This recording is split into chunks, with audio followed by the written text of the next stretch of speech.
Hi everyone, welcome to ज्ञानम। तो आज इस इंपॉर्टेंट सेशन में स्टूडेंट्स जो पीस्टेट का जो नोटिफिकेशन आई है तो उससे रिलेटेड हम जो है डिस्कस करेंगे आज इंग्लिश की पेडागोगी के एमसीक्यूज, राइट। तो इंपॉर्टेंट है, एजुकेशन के जितने भी एग्जाम्स होते हैं तो उसमें आपको पता है कि थोड़ा जो है इंग्लिश का जो सेक्शन रहता है उसमें पेडागोगी के क्वेश्चंस तो आपके पंजाबी में भी रहते हैं, इंग्लिश में भी रहते हैं। तो कुछ इंपॉर्टेंट एमसीक्यूज हैं जो आज इस सेशन में हम डिस्कस करेंगे, राइट। और आपके पेपर पॉइंट ऑफ व्यू से बड़े इंपॉर्टेंट रहेंगे ये क्वेश्चन, सिलेक्टेड एमसीक्यूज हैं। तो क्वेश्चंस की तरफ मूव करते हैं स्टूडेंट्स। फर्स्ट क्वेश्चन है आपका, यहाँ पे ऊपर क्वेश्चन लिखा हुआ है, that is which is the oldest method of teaching grammar, right? Four methods given over here, that is first is informal method है, इंडिकेटिव मेथड होता है, डिडक्टिव मेथड होता है या ट्रेडिशनल मेथड होता है, राइट। इंडिकेटिव बोल सकते हो, इंडक्टिव मेथड भी बोला जाता है। तो वो मैं आपको बाद में क्लियर करता हूं कि उसका मीनिंग क्या होता है। तो अगर आप कुछ इसमें बताना चाहो तो बता सकते हो स्टूडेंट्स। ओल्डेस्ट मेथड की बात करना चाह रहा है, ठीक है, कि सबसे जो ओल्डेस्ट मेथड है वो कौन सा है टीचिंग का, right. So what is the oldest method of teaching?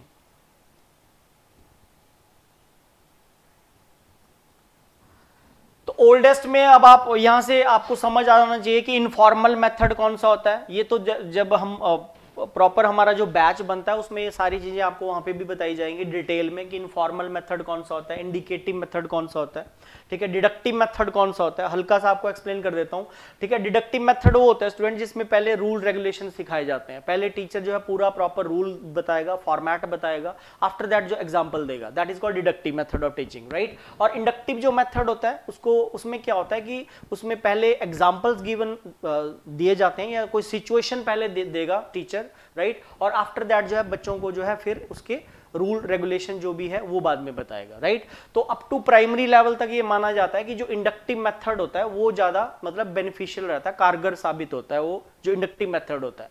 जैसे आप छोटी क्लासेस में देखते होंगे कि जो बुक्स होती हैं, अगर कोई प्रेपोजिशन का चैप्टर है तो उसमें प्रॉपर उन्होंने पिक्चर्स बना के दिया होता है कि कोई टेबल है उसके ऊपर कोई प्लेट रख देगा, है ना, फिर वहां पे बताएगा कि बेटा ऐसे इसको ऑन यहाँ पे यूज करना है इस सिचुएशन में, like a book is on the table. तो एक सिचुएशन दे रहा है, एक सिनेरियो क्रिएट करता है, तो उस सिचुएशन के आधार पे फिर बच्चों को बाद में उसका रूल बताता है कि ये रूल ऐसे है, ऑन प्रेपोजिशन ऐसे ऐसे लगती है, ठीक है। तो उसको बोलते हैं इंडक्टिव मेथड। लेकिन थोड़ा हायर एग्जाम्स में सॉरी जो थोड़ा फिर अपर क्लासेस में अब जब जाता है बच्चा तो वहां पे फिर नॉर्मली ये डिडक्टिव मेथड ही टीचर अप्लाई करते हैं, राइट। तो यहां पे oldest method of teaching grammar की बात कर रहा है तो वो है हमारा ट्रेडिशनल मेथड। इसका जो राइट आंसर बनेगा that is option number D, right. So which is the oldest method of teaching grammar, that is traditional method of teaching. तो ट्रेडिशनल मतलब आप समझ गए होंगे जो सबसे पुराना मेथड होता है। ट्रेडिशनल मेथड ऑफ टीचिंग को सबसे मतलब क्या माना गया है, ओल्डेस्ट मेथड ऑफ टीचिंग माना गया है। Come to the question number 2, second question की तरफ। Functional grammar is also known as, ठीक है, ये सारी चीजें हम डिटेल में इसको एक्सप्लेन करेंगे स्टूडेंट्स, राइट। तो प्रॉपर बैच के अंदर जो पेड बैच रहता है हमारा उसके अंदर ये पर्सपेक्टिव ग्रामर कौन सा है, कैसे आप डिफरेंशिएट करोगे, डिस्क्रिप्टिव ग्रामर कौन सा होता है, ट्रेडिशनल ग्रामर कौन सा होता है, ठीक है। तो ऑल ईच एंड एवरी जो एस्पेक्ट है, ये जो पहलू हैं, जो ऑप्शंस आ रहे हैं, इनको वहां पे हम बैच के अंदर पूरा डिटेल में इनको एक्सप्लेन करेंगे, राइट। तो अभी आप यहाँ पे देख सकते हो कि फंक्शनल ग्रामर को जो है क्या बोला जाता है। एक आप 10 सेकेंड्स में आपको दे रहा हूं, ठीक है। If you want to think and want to give your answer so you can, ठीक है। तो functional grammar is also known as perspective grammar, descriptive grammar, traditional grammar या जनरेटिव ग्रामर। तो इसका जो राइट आंसर बनेगा, फंक्शनल ग्रामर को एक दूसरे नाम से भी जाना जाता है और इसका जो दूसरा नाम है स्टूडेंट्स वो है descriptive grammar, right. Descriptive grammar, वैसे डिस्क्रिप्टिव इंग्लिश भी होती है, डिस्क्रिप्टिव कई एग्जाम्स भी होते हैं। डिस्क्रिप्टिव आप समझते होंगे जिसमें जो है बेसिकली माइंड बेस्ड होता है। जैसे कोई एक टॉपिक है, ठीक है, एक टॉपिक के ऊपर आपको उसके सारे एस्पेक्ट्स के बारे में बताना है। जैसे टेररिज्म है, उसके ऊपर आपको सब कुछ बताना है। तो फंक्शनल ग्रामर का दूसरा जो नाम यहाँ पे है दैट इज डिस्क्रिप्टिव ग्रामर भी इसको बोला जाता है, ये ध्यान रखना है। Come to the question number 3, ठीक है। तो ये आपको यहाँ पे इसकी कैटेगरीज को बताना है कि how many categories of English grammar are there, ठीक है। English grammar is categorised into how many, ठीक है। 5 कैटेगरीज हैं, इसकी 2 कैटेगरीज हैं या 3 कैटेगरीज हैं, 10 कैटेगरीज हैं, right. So what do you think, इस क्वेश्चन का क्या आंसर हो सकता है?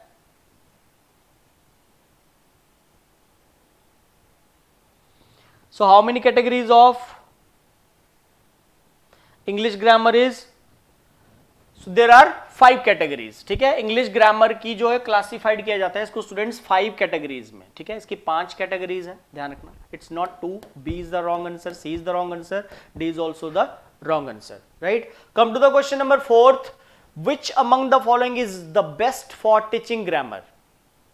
मतलब ये बोल रहा है कि ग्रामर को पढ़ाने में जब हम व्याकरण को पढ़ाते हैं तो उसमें कौन सा सबसे बेस्ट मेथड होता है? इंडक्टिव मेथड जो भी आपको बताया, जिसमें एग्जांपल्स पहले दिए जाते हैं, रूल रेगुलेशन बाद में बताए जाते हैं, या डिडक्टिव मेथड जिसमें रूल रेगुलेशन पहले बताए जाते हैं, एग्जांपल्स बाद में दिए जाते हैं. क्या इंडक्टिव मेथड सबसे बेस्ट है या डिडक्टिव मेथड सबसे बेस्ट है? ठीक है, तो इसका जो राइट आंसर बनेगा that is option number C. It's inductive deductive method. मतलब ये दोनों को मिला के ही सबसे बेस्ट मेथड माना जाता है जब हम ग्रामर को टीच करते हैं. ठीक है, तो पहले इंडक्टिव और डिडक्टिव दोनों को इंक्लूड करके ही ये वाला मेथड जो बनता है that is absolutely correct. Right, तो आंसर बनेगा हमारा C. Come to the question number 5. Set of rules of a particular language is called what? ठीक है, मतलब एक जो पर्टिकुलर जो भाषा होती है, ठीक है, उसके अंदर जो सेट ऑफ रूल्स होते हैं उसको क्या बोला जाता है? ठीक है, तो आपको पता ही है स्टूडेंट्स कि ये जो बेसिकली एजुकेशनल जितने भी एग्जाम्स होते हैं, सी टैट, पी टैट या पी स्टैट वगैरह जो होता है, ठीक है, इसमें बेसिकली हम पढ़ते हैं यहाँ पे फिगर ऑफ स्पीच को पढ़ाया जाता है. यहाँ पे फिगर ऑफ स्पीच वही है जैसे इसमें आपको लिटरेरी डिवाइसेस के ऊपर भी क्वेश्चन आते हैं. मेटाफर क्या है, सिमिली क्या है, पर्सोनिफिकेशन क्या है, पन क्या है. राइट, तो और इसके अंदर जो है बेसिकली यहाँ पे set of rules of a particular language is called what? Semantics बोलते हैं. क्या इसका आंसर सिमेंटिक्स जाएगा, या इसका आंसर सिंटैक्स जाएगा, या इसका आंसर लिंग्विस्टिक जाएगा, या फिर इसका आंसर ग्रामर ही जाएगा? ठीक है, तो आपको पता होगा कि जो लिंग्विस्टिक होता है वो तो साइंटिफिक स्टडी ऑफ लैंग्वेज होता है ना. Scientific study of language is called linguistic. Right, और सिमेंटिक्स टिपिकली वर्ड्स के मीनिंग्स की जो स्टडी होती है या फ्रेजेस की जो स्टडी होती है मीनिंग्स की, उसको सिमेंटिक्स बोलते हैं. राइट, तो यहाँ पे तो set of rules of a particular language is called, that is called syntax. ठीक है, अब syntax क्या होता है बेसिकली? syntax अगर मैं आपसे पूछूं तो syntax is what?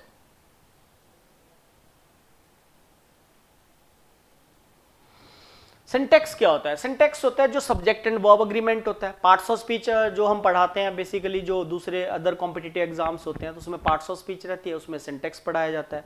उसमें वहाँ पे हम उसको सब्जेक्ट एंड वर्ब अग्रीमेंट बोलते हैं. राइट, यहाँ पे इसको क्या बोलते हैं? सिंटैक्स बोलते हैं. ठीक है, क्योंकि पर्टिकुलर भाषा का जो सेट ऑफ रूल्स होता है वो सिंटैक्स ही कहलाएगा, क्योंकि सिंटैक्स होता है basically subject and verb agreement, जिसमें टीचर सब कुछ बताता है. एक स्टेटमेंट को फॉर्म करने का पूरा उसमें फॉर्मेट बताया जाता है कि सबसे पहले क्या यूज करना है, सब्जेक्ट आता है, फिर आफ्टर दैट हम उसमें वर्ब का यूज करते हैं, आफ्टर दैट एंड में हम उसमें ऑब्जेक्ट लगाते हैं. जो एक सिंपल जनरल रूल होता है वो यही होता है, सब्जेक्ट वर्ब देन ऑब्जेक्ट.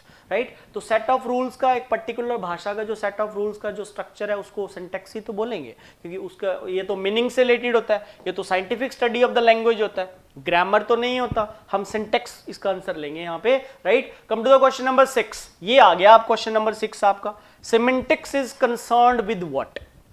ठीक है, I just told you. Semantics का मैंने अभी आपको बता दिया स्टूडेंट्स कि जो सिमेंटिक्स होता है वो होता है the study of the meaning of words and phrases.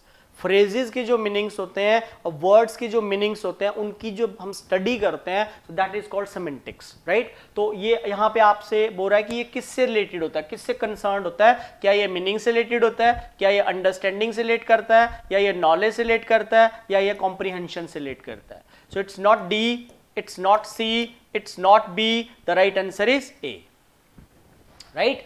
Semantics का जो डायरेक्ट कंसर्न होता है वो होता है मीनिंग से.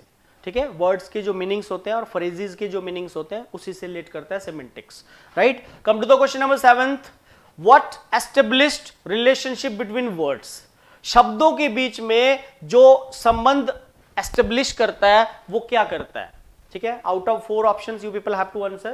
राइट, लैंग्वेज भाषा क्या शब्दों के बीच में रिलेशन को एस्टेब्लिश करती है, सिमेंटिक्स क्या मीनिंग्स करता है, या फिर ग्रामर करता है, या बोरा इनमें से कोई भी नहीं करता. ठीक है, तो देखो जी, जो रिलेशनशिप होता है, जो संबंध होता है बिटवीन वर्ड्स, ठीक है, शब्दों के बीच में जो रिलेशनशिप होता है उसको एस्टेब्लिश करता है बेसिकली ग्रामर. ग्रामर ही उसको एस्टेब्लिश करता है, क्योंकि ग्रामर जब पढ़ाया जाता है तो उसमें सब कुछ बताना पड़ता है, ठीक है। उसमें वर्ड्स भी आ जाते हैं, स्टेटमेंट जब एक फॉर्म होती है तो उसमें हमें पता है कि उसकी पार्ट्स ऑफ स्पीच के आधार पे उसको डिवाइड भी किया जाता है कि सब्जेक्ट कहाँ आ रहा है, वर्ब कहाँ आ रहा है, हेल्पिंग वर्ब कहाँ आ रही है, मेन वर्ब कहाँ आ रहा है, ऑब्जेक्ट कहाँ आ रहा है, राइट। तो उसका जो डायरेक्ट रिलेशनशिप होता है वो एस्टेब्लिश करता है ग्रामर। सिमेंटिक्स नहीं करता, अकेले वर्ड का मीनिंग नहीं एस्टेब्लिश करता, रिलेशन भाषा नहीं करती, ना ही नन ऑफ दिस, तो वैसे ही एलिमिनेट हो जाएगा। So the right answer is grammar. Come to the question number 8। अब जो ग्रामर होता है, जो व्याकरण होता है, उसको हम क्या बोल सकते हैं? उसको ये भी बोल सकते हैं, क्या बोल सकते हैं? थ्योरी ऑफ लैंग्वेज बोल सकते हैं, या लिंग्विस्टिक बोल सकते हैं, सिंटैक्स बोल सकते हैं, सेमेंटिक्स बोल सकते हैं। सेमेंटिक्स तो नहीं बोल सकते हैं, ठीक है। ग्रामर जो है उसको क्या बोला जा सकता है? सिंटैक्स भी नहीं बोला जाता, वो एक पर्टिकुलर फॉर्मेट बताएगा, स्ट्रक्चर ऑफ लैंग्वेज को बताएगा बेसिकली जो सिंटैक्स होता है। ये साइंटिफिक स्टडी ऑफ लैंग्वेज की बात करेगा, ये सिर्फ और सिर्फ मीनिंग्स की बात करेगा, राइट। सो ग्रामर को बेसिकली जाना जा सकता है थ्योरी ऑफ लैंग्वेज के आधार पे बेसिकली। सो थ्योरी ऑफ जो लैंग्वेज होती है वो आपका आंसर यहां पे जाएगा कि ग्रामर को हम क्या बोल सकते हैं? थ्योरी ऑफ लैंग्वेज, ठीक है। क्योंकि देखो यहाँ पे थ्योरी बतानी पड़ती है। सपोज अगर कोई टीचर टेंस पढ़ा रहा है तो उसको सारा उसका फॉर्मेट बताना पड़ेगा कि भाई 3 टेंस होते हैं, प्रेजेंट है, पास्ट है, फ्यूचर है। आफ्टर दैट उनकी फर्दर 4 स्टेट्स होती हैं, एक्शन की स्टेट्स होती हैं 4, फिर मिलके जो 12 स्टेट्स बन जाती हैं उसी को एक्टिव वॉइस बोलते हैं। तो थ्योरी लैंग्वेज की जो थ्योरी है वो तो बतानी पड़ेगी, तभी तो बच्चा समझेगा ना, उसको फॉर्मेट पता चलेगा कि 3 टेंस होते हैं, फर्दर उनकी 4 कौन कौन सी स्टेट्स होती हैं, उनके नेम्स क्या होते हैं, राइट। तो ऑब्वियस है ग्रामर को हम क्या बोल सकते हैं कि ये लैंग्वेज की जो थ्योरी है ये इसको ये भी बोला जा सकता है। Come to the question number 9th, which is the known as backbone of language. अब यहां द नहीं आएगा, थोड़ी मिस्टेक है, sorry. Which is known as backbone of language, मतलब जो भाषा होती है उसकी जो रीढ़ की हड्डी होती है, बैकबोन मतलब you know very well, right. So backbone क्या हो सकती है उसकी? तो उसकी बैकबोन बेसिकली ग्रामर ही होती है। अकेले वर्ड का मीनिंग नहीं जाएगा, वो सिमेंटिक्स है, लिंग्विस्टिक है और नन ऑफ दीज है। ये गलत आंसर है स्टूडेंट्स, ठीक है। भाषा की जो बैकबोन है that is grammar. Grammar is the backbone of language, right. और लास्ट 10th क्वेश्चन मैंने अभी आपको बताया था, ये भी question, syntax tells us about what. जो सिंटैक्स होता है, जो सब्जेक्ट एंड वर्ब अग्रीमेंट होता है, जिसको पार्ट्स ऑफ स्पीच पे सब्जेक्ट एंड वर्ब अग्रीमेंट का नाम दिया गया है, और आपका जो है बेसिकली जो फिगर ऑफ स्पीच होती है, यहाँ पे फिगर ऑफ स्पीच को हम डील करते हैं। अगर जितने भी एजुकेशनल जो एग्जाम्स होते हैं उसमें फिगर ऑफ स्पीच आती है, इसमें फिर फर्दर आगे वो भी पढ़ेंगे हम, लैंग्वेज एक्विजिशन, लर्निंग, ठीक है। तो इसमें कुछ थ्योरीज भी दी हुई हैं राइटर्स ने, तो वो फिर हमारा फर्दर क्लासेस में हम उसको एक्सप्लेन करेंगे डिटेल में, ठीक है, जो भी इंग्लिश का सिलेबस रहेगा, ठीक है। तो पेडागोगी के साथ आपका जो है जो अदर जो इसमें टॉपिक्स हैं, ग्रामर कितने टाइप्स के ग्रामर होते हैं, ठीक है, जो अभी नाम आ रहे थे, perspective grammar, traditional grammar, right, descriptive grammar, उसको एक्सप्लेन करेंगे डिटेल में। और कुछ जो लिटरेरी डिवाइसेस रहेंगी उनको भी क्लासेस में कवर किया जाएगा, राइट। तो knowledge, syntax tells us about what, knowledge को के बारे में बताता है, इंग्लिश लैंग्वेज रूल्स बताता है, या स्ट्रक्चर ऑफ लैंग्वेज बताता है। तो सिंटैक्स टिपिकली हमें बताता है स्टूडेंट्स स्ट्रक्चर ऑफ लैंग्वेज। कोई भी जो भाषा है ना उसका क्या स्ट्रक्चर है, क्या उसका एडिफाइस है, ठीक है। तो एडिफाइस बेसिकली स्ट्रक्चर को ही बोलते हैं, ठीक है। तो स्ट्रक्चर ऑफ लैंग्वेज का हमें एक्सप्लेन करता है बेसिकली सिंटैक्स, ठीक है जी। तो ये थोड़ा सा 10 मैंने एमसीक्यूज स्टूडेंट्स, ये पेडागोगी के क्वेश्चन है। इसमें ये सिमेंटिक्स वाला क्वेश्चन भी आया हुआ एक दो बार पहले, ठीक है। मतलब 2-4 क्वेश्चन इसमें काफ़ी इंपॉर्टेंट थे जो हमने आज डिस्कस करे हैं 10, ठीक है। तो और इस पे 1-2 क्लासेज और रहेंगी आपकी, ठीक है। और आफ्टर दैट जो है अगर आपको ये if you found these videos helpful, ठीक है, तो आप एनरोलमेंट करवा सकते हो ज्ञानम में, ठीक है जी। और ये पूरा सिलेबस आपका इस यहाँ पे कवर किया जाएगा, ठीक है। तो आज के सेशन में इतना रहेगा। Thank you very much, take care, see you.